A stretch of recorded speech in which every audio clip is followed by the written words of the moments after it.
안녕하세요. 뉴스반장입니다. 이 판사를 기억해 주십시오.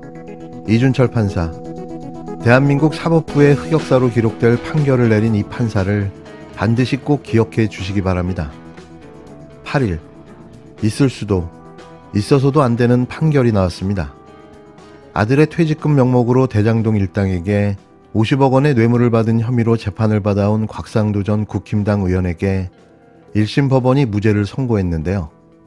기가 막힐 노릇입니다. 퇴직금은 액수가 이례적이고 대장동 사업과 직무 연관성도 있다고 인정했지만 이렇게 이상할 정도의 많은 퇴직금이 아버지를 향한 뇌물은 아니었다고 판단했는데요. 온전한 정신을 가진 판사라면 이런 판결이 나올 수가 있나 싶습니다. 이미 이 50억 원은 대가성 뇌물이었다는 증거와 증언들이 넘쳐나고 있음에도 이러한 판결을 내린 건데요.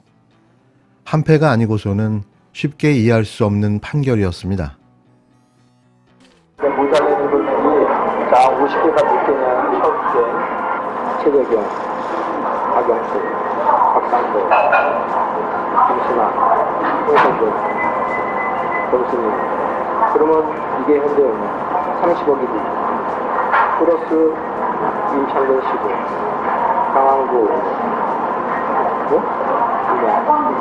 5억씩입니다. 50억. 이거 잘못했네. 다시 잘못했네.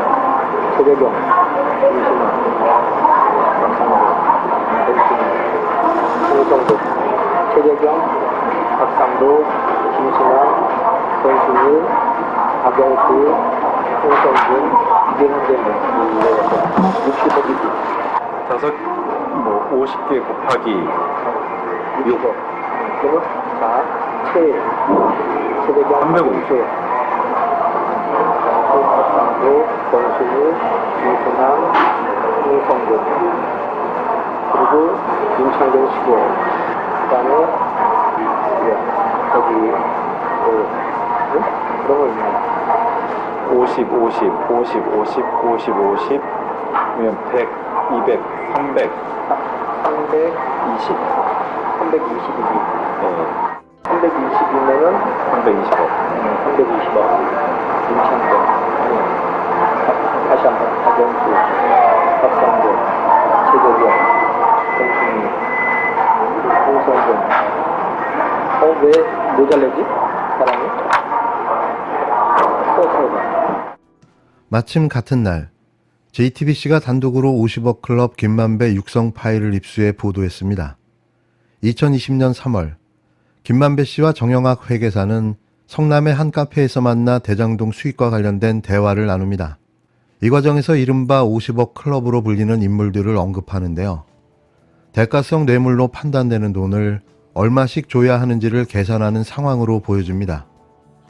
이런데도 이게 뇌물이 아니라고 판결한 거죠. 지난 2020년 4월 정영학 녹취록에 등장하는 곽상도 아들 곽병채, 화천대유 대주주 김만배 씨는 병채 아버지가 돈을 달라고 그런다. 병채를 통해서라고 말합니다.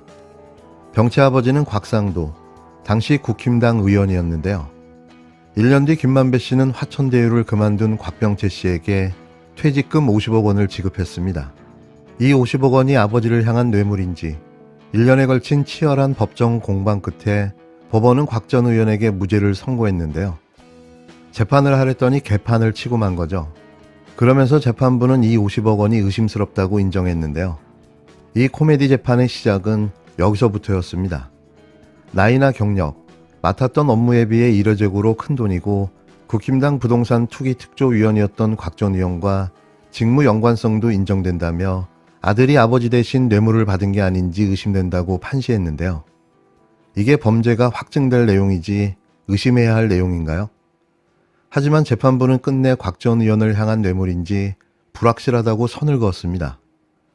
아들이 결혼해 따로 생계를 꾸렸고 아버지를 위해 돈을 쓰거나 전달하지 않았다는 건데요. 박장대소가 터져나오는 무죄 사유인 거죠. 아버지와 아들 사이에 통화가 급증했지만 퇴직금 때문이 아니라 곽 전 의원의 부인의 병환 때문일 수도 있다고 판단했는데요.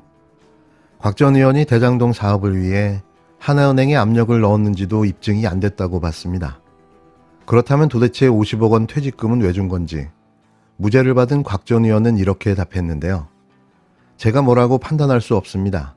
제가 아니고 당사자가 그 회사하고 우리 아들이기 때문에 그 부분에 대해서 제가 뭐라고 이야기할 수가 없습니다라는 황당한 답변을 내놨습니다. 지난 20대 총선을 앞두고 남욱 변호사가 건넨 5천만 원은 불법 정치자금이라고 인정해 곽 전 의원에게 벌금 800만 원을 선고했는데요. 검찰은 50억 퇴직금 무죄 판결에 대해 곽 전 의원은 정치자금법 유죄 판결에 대해 각각 즉각 항소하기로 했습니다. 이 재판을 가만히 뜯어보면 처음부터 뭔가 잘못됐다는 생각을 지울 수가 없는데요. 검찰이 제3자 뇌물공여죄로 기소를 하지 않았기 때문입니다. 알선수재와 뇌물죄로만 기소했는데요.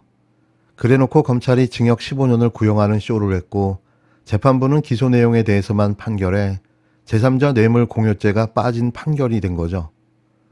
공안검사 출신의 검찰 선배를 봐주기 위한 의혹을 살만한 대목인데요.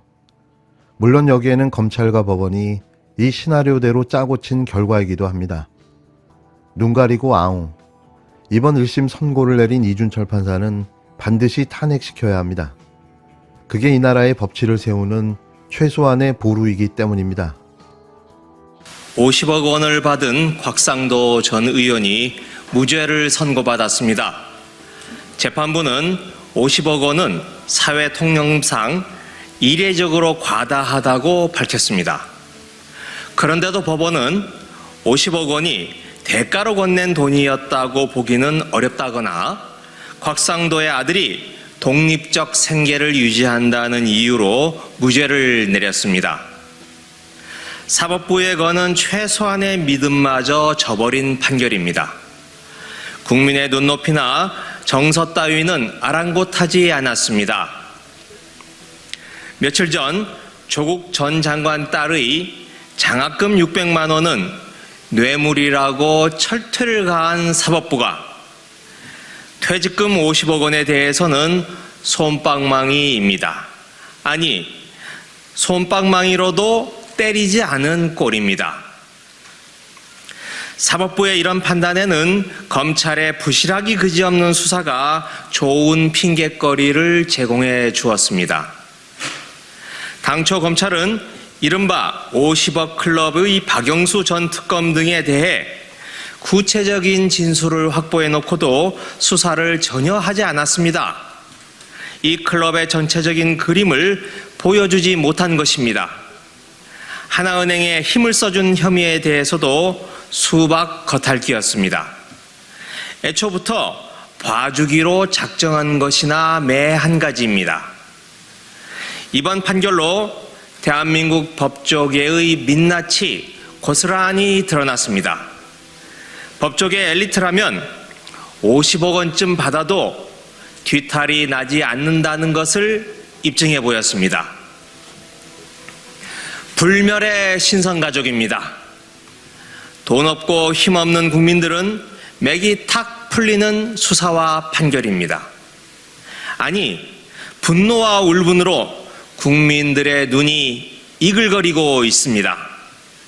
이를 느끼지 못한다면 대한민국 검찰과 법원에 대한 심판의 날이 머지 않은 겁니다. 어찌됐든 결과적으로 이미 전달된 거액의 퇴직금도 뇌물이 아니라고 지금 판결이 났는데요. 이렇게 되면 지금 남은 50억 클럽에 대한 수사도 어려워지게 되는 거죠. 결과적으로 왜 50억이라는 거액을 줬는지 상식적인 질문에 검찰도 법원도 답을 못한 셈인데요. 그냥 봐주기 사법쇼를 벌인 겁니다. 앞으로 재판도 수사에도 영향이 불가피해 보이는데요. 재판부는 정영학 녹취록의 대화가 실제 이루어진 점은 다 인정했지만 신빙성은 낮게 봤습니다. 일당들과 비용을 두고 다툰 뒤에 김만배 씨가 50억 원을 여러 명에게 줘야 한다고 구체적으로 말하기 시작했다는 건데요. 즉 자기 몫을 키우려는 의도가 있었다고 의심하면서 김만배 씨 진술의 신빙성이 낮다고 못 박았습니다. 이 논리대로라면 다른 50억 클럽 언급도 신빙성이 낮아지게 되는데요. 대장동 특혜 의혹 본 사건도 같은 재판부, 같은 판사가 심리하고 있습니다. 그냥 봐주기, 면죄부를 주기 위한 재판인 겁니다. 이른바 428억 원 약정서를 두고도 유동규 전 본부장, 남욱 변호사와 김만배 씨의 진술이 정반대인데 김 씨의 신빙성에 흠집이 난 셈인 거죠. 이렇게 되면 50억 클럽으로 불리는 피의자들은 무죄를 받을 가능성이 커지게 되는데요. 이게 개판이 아니면 뭘까요? 윤석열 검찰 독재 공화국에서 가능한 일인 거죠.